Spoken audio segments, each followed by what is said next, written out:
Hey, deserving listeners, it's time to continue watching the tell-all episode of 90 Day Fiancé where we watch Colt and Larissa, and I react to it. Let's watch. That's ridiculous. It's way too much. Like, I don't know if people can understand the level of screaming she's doing right in my ear. Yeah. She's a piece of trash, and I don't want to be, like, in that trash can with her. Exactly. So if that's how she's coming straight out of the gate with it, I don't have any time for it.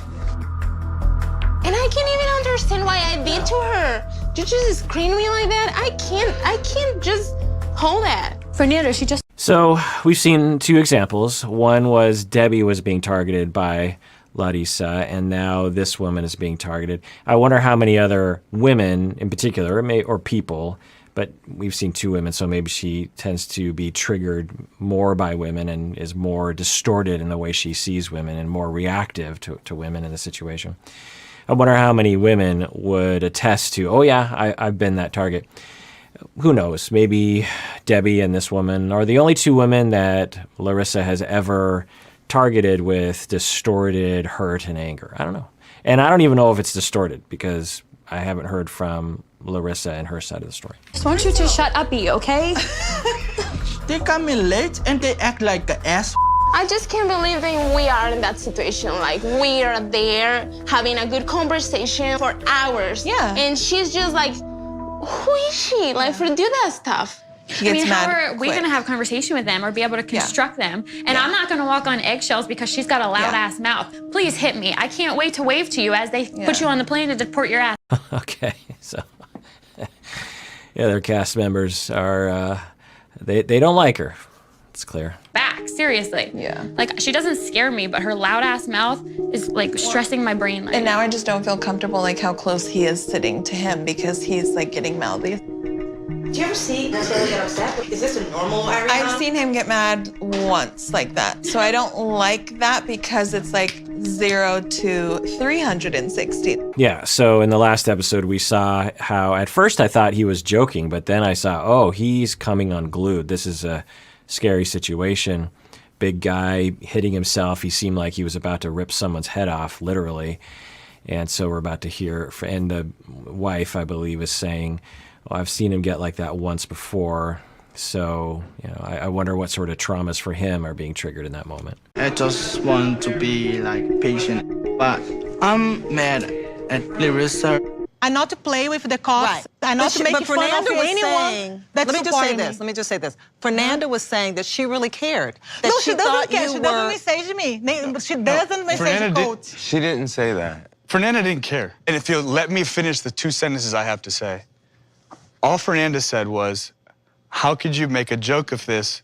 People actually cared. That's what she was saying. Fernanda was saying... But people She understood didn't it. attack. So I don't even know why they're having the conversation. I can't imagine, and I stopped on a funny screenshot there.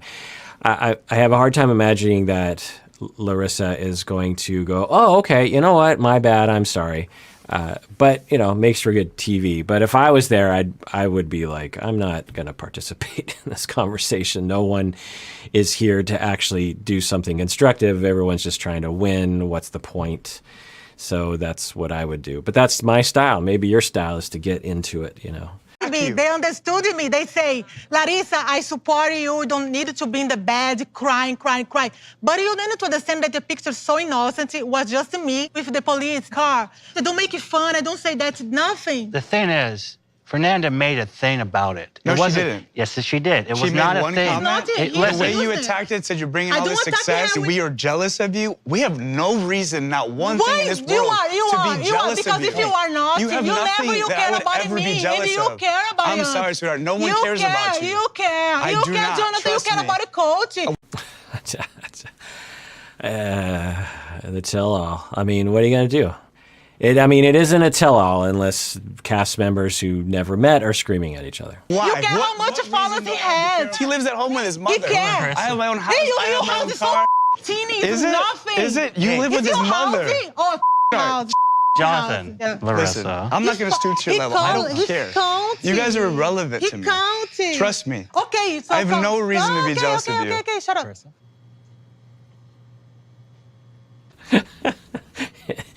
It always cracks me up to see Sean's face. It's just classic. I don't know you, sir, and I don't care anything about you. And But on same more for than me, one buddy. occasion, be quiet, please. No. You have interrupted. You brought me into your life. No, I did not. Yes, you have. No, I didn't. You insulted me in the conversation you're most talking about was- passive-aggressive way. How did Jonathan insult you, Colt? He was butthurt by some. Be quiet. He was Don't upset. tell me to be quiet. I will do anything I want. Will you? Yes. I highly doubt that. Software engineer. Who you Okay, are? I'm sorry? I just want one answer to the question. Larissa. How did Engineer. Don't Who you are? understand what Who you you're are? saying. Oh, I'm sorry. Yes, Anita. I have my own business. Are you kidding me? So now they're job shaming each other. Yeesh. I want to Okay, finish it. we're gonna have to take a break. You make a lot. Let's calm down Yeah, we for should Beth. definitely take a Let's, break. let's believe. Let's believe. Yeah, we should definitely take a break. Let's believe. Because I'm losing my right now. Like, I've been here 12 hours and then they come with this. You're both a joke. Look into you. Look at me. Ridiculous. Yeah. Oh, really? Break. Bitch. I mean, it was interesting because I was watching at least a little bit of the tell-all before Colt and Larissa showed up, and there were some really touching moments. There were some really heartfelt moments, crying, laughing, you know, coming together, expressing, grieving, and then they show up, and it's just like an S show. Like, bruh, she's dumb. Idiot. Okay.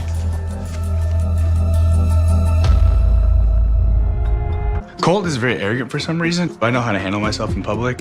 I have to be professional. I just will not stand for someone coming after my wife. She come and she's just making a fool out of herself. This is how stupid she is. She won't shut the so someone can talk. Just shut up. She's just embarrassing him, you know that, right? I don't know. But when people have certain disorders that are the result of early childhood trauma, their reactivity and their constant defense mechanisms to the trauma that is plaguing them on a second-by-second basis can sometimes produce just waves of anxiety and hurt and anger and this sort of drama when they just walk into the room.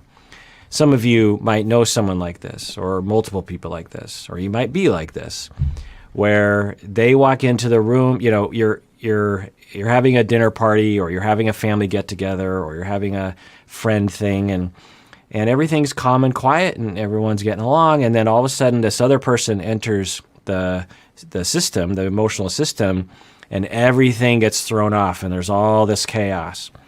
And there's a lot of different possibilities, but one is that the individual who was introduced, their traumas are in such a constant state of being triggered and a constant need to defend and distorting their viewpoint and causing hurt and engaging in like, I'm going to fight back because if I don't fight, then I'm going to get taken advantage of because that's what happened to me when I was young. And just a constant defensive, you know, in terms of their psyche, there's all these defenses happening, and then that causes them to be defensive interpersonally. And no one knows what to do with it because it just is toxic, is what, you know, a lot of people will use. Sometimes I'll use that term as well. That when they enter into the emotional system, it creates a toxicity that just moves through. And then they leave, and everyone can take a breath, and you can have a normal conversation. Now, to that individual who enters, it's not their fault, by the way. I've treated people like this. I've had students like this. I've had people that I know in my social life who are like this. And they have massive traumas in their past, and they're struggling, and they're trying their best. And sometimes they can hold it together, and sometimes they get triggered, and it's really hard for them. So that doesn't mean that we put up with it. And sometimes I have to remind everyone of this point because sometimes people misunderstand what I'm saying. When I have a conceptualization of people that is compassionate towards them, I am not saying you're supposed to put up with them. I'm just saying that there's a reason why people are like this. People don't wake up in the morning usually and say, I want to be evil. There are some people like that. We call them psychopaths, or you know, a certain grade of antisocial personality and sadistic personality, these kinds of things. There are some people, they're very rare though, they're, you know, maybe 1% of the population, maybe even less, that who wake up in the morning and say, I actually want to hurt other people.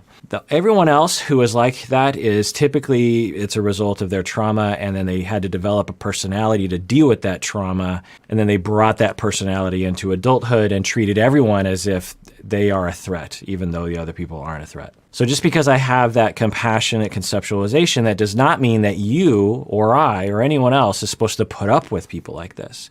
If you feel abused, if you feel like they're a toxic element in your life, if you feel like you have to do a lot and scramble to make them feel comfortable, and it's mostly a one-directional relationship, and you don't want to be in a relationship with that person, if you have a spouse like this, if you have a parent like this, if you have a sibling or a coworker like this, just because you watch these videos and you're like, oh, I think I now understand the basis.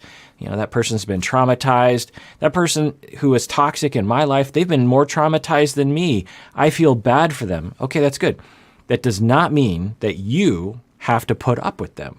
When I meet people like this, I see through the bravado and the confusion, and I see the trauma behind their behavior. I do. Or at least I speculate, conceptualize it that way. And usually that means 10-foot pole, because unless they're my client, which I will invite very willingly into my office, there's something about having a client like this that's very easy, because it's my role to help, that kind of thing. But if they're in my personal life and I don't have any ability to affect what's happening, which I usually don't, because they're powerless over their condition, and how am I going to have power over their condition? And so I keep my distance. I figure out a way to keep my distance, not because I'm being a jerk face, but because if I don't, I will be abused. And I've been there before. And there are times in my life when I had a handful of people like that in my personal life who were close to me. And every time I was with them, oh my God, and I would conceptualize them. I'd be like, okay, I know they've, I'd just be like, okay, I know what's happening there, but boy, do you feel terrified, you get angry, everyone starts yelling at each other, there's mass chaos. You're driving home after going to a dinner party and you're just like, you're just screaming at the steering wheel, trying to have an argument with that person. Or you're at home and your head hits the pillow and you're staring into the darkness, having an argument with your boss who has, some sort of personality disorder or something. And it's very difficult. So we can have compassion, we can have an accurate conceptualization of someone, and we can protect ourselves. And really, I recommend considering it at the very least, because when people have those kinds of traumas and they're not in therapy, Larissa is not in therapy from what I understand. She has, I don't even know if she has an issue, honestly, but at the very least we can say that when she enters into an emotional system, a lot of anxiety and a lot of fighting and a lot of anger and a lot of emotions, overwhelmed feelings occur in people. So with people like that, what are you going to do? Are you going to change them? Probably not. Are they going to listen to you? Maybe, but probably not entirely. Are they going to get triggered occasionally and then target you with their misdirected anger, their displaced anger, their transferred anger? Probably. And it's just going to happen over and over and over again. And so it is okay. It's what I do to distance yourself from people like this, because you only live once. Why do you want to live close to that situation? Now, the best case scenario is we have a society that understands personality and the way that I and other experts talk about, so that these individuals, when they do find themselves distanced from other people because they're trying to get away from their toxicity, we have a society and enough clinicians waiting in the wings to actually help people like that. Because I have helped people like that. I've actually helped them. I helped them become aware at first by having a lot of compassion and carefully leading them down the road, because for me to confront them, it can be very triggering to them. It can feel very rejecting. And that process might take years. And then we enter into another phase of corrective experiences where they transfer onto me either their anger or their love or whatever it is, just an outpouring of emotions, just a wide variety of emotions, because I become the very first person in their life that they can feel safe to have those emotions with. And it's very chaotic. They can become very dependent, and that's a good thing, because that means that things are getting intense enough for corrective experiences to happen. we do that for a while, and then they start to realize that they're lovable and that, wait, I can trust other people. And then when they engage with other human beings, they're not as triggered. They're not as toxic with other people. They can slow down, not because they're convincing themselves necessarily, but because life has proven to them that they're lovable and that other people can love them and that other people can be trusted. And that can only happen when you experience it. Now, I'm not saying that's what's going on with Larissa, but there's some red flags of that. She's cutting everyone off. I know. Even the host, like she's cutting her off too. This Colty, your host is this tiny. All of that, that's dumb. That's dumb. She just needs to shift. Listen, John, she could never be better than Fernanda. You know why? You know why? Fernanda is calm. She's like, all right, this is this. Oh, you bitch. It's interesting because in a sense, these are now my brethren because they are reacting to her as well, because I've just been watching this. I don't have any idea how people are taking it. Sometimes I even ask, I'm like, wait, is my reaction shared by other people? Because I don't understand what I'm seeing here. And sometimes I ask you to, comment to let me know if you're simpatico with me or not, because I'm just trying to get a sense, like, is this just me or am I seeing this? And now I'm seeing, apparently I actually, was having a calm reaction to the situation because every one of these people they already didn't like her to begin with. And then when she actually entered the room, and then of course she delivers with, what she does. She's embarrassing. You don't make an ass out of yourself. She's disgusting. They are trash. They're I will love to stay there and fight, but she's not worth it. And it makes me wonder if all of the people who are against the two of them, if that's actually helping them to bond a little bit. And I'm just realizing, I think I have a zit or something. I can't tell. What is that? Look, Larissa's joking about his situation. I was so worried, so worried. So you're saying it wasn't that she was concerned about you. She was making people think that you did something wrong. Yeah, against me. If people truly cared, like Fernanda, she would message us, say, hey, guys, what's going on? But no, she found a thread, a post by Larissa that got a lot of attention. Fernanda said, oh, you know what? I'm going to make Larissa look bad because I'm boring and no one cares about me or my doofus husband. Wow. So this is interesting to see Colt acting this way. Is he always this way, or is he acting this way because he's sort of melding with Larissa? Because he seems to be talking like her. It's interesting. Or is he always that way? Because we didn't see this kind of behavior, prior to the tell-all. He seems to take to it well, but, it's interesting. Follow me. They know that I like to make people laugh. If you have a problem, you come to me, I will make fun of the situation. For you, don't feel bad. Have you ever said anything negative about anybody else? No. We never attack anybody. Right.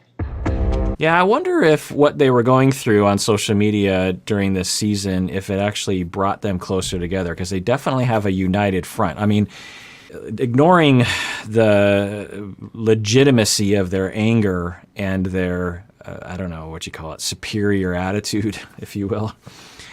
Ignoring that, it is good that they're sticking with each other. If you're going to try to build a relationship as you go through a situation like this, you want to support each other. You want to stick by each other. Occasionally, so Stacy and I, my wife, we work on this podcast together. I'm always trying to get her behind the camera, but she refuses. I've been doing this podcast for a long time, many, many years, and she does not want to be on the podcast. But she does work a lot on the behind-the-scenes stuff, and there will be times when people will attack us as a podcast for various different reasons, whether it's something I said or they're trying to get access to patron episodes and they're having tech problems that are, frankly, usually their fault, but, we're usually trying to help them. And people will occasionally attack us with very, very hurtful language, and, it's just me and her sitting in our house on our computers going, oh my God, what is this person saying? And, we support each other. We stick by each other. we don't turn on each other. We're like, that person is a jerk face and that person is having a bad day. And I don't know what's going on with that person. We don't turn on each other. Why? Because we love each other and we see the forest through the trees. And we know that in that moment, we both need support, depending on who's being triggered. Maybe it's both of us. And for the two of them, while they're getting all that stuff happening to them, some might say it's justified. But anyway, they're sticking by each other. So if their goal is to create a good union, they're doing what they're doing along those lines. So if their goal is to create a good union, they're making a good choice there. Because we could absolutely imagine Colt, for example, saying, yeah, I keep telling her to shut up on the internet, but she never listens. And then the marriage is now falling apart. So now, I'm not saying that Colt and Larissa are supposed to be a couple. I'm not in support of their relationship, but I'm saying if their goal is to create a good marriage, then that's, they're doing the right thing there. All right, well, that does it for that episode of Psychology in Seattle, in which I watched 90 Day Fiancé and react to Colt and Larissa, or Larissa. And join me next time when I continue the journey. And everyone out there, please take care of yourself because you deserve it, and take care of others because they all deserve it as well, because we all deserve it, and do it. Whenever I try to mess with my phrases, I always mess them up.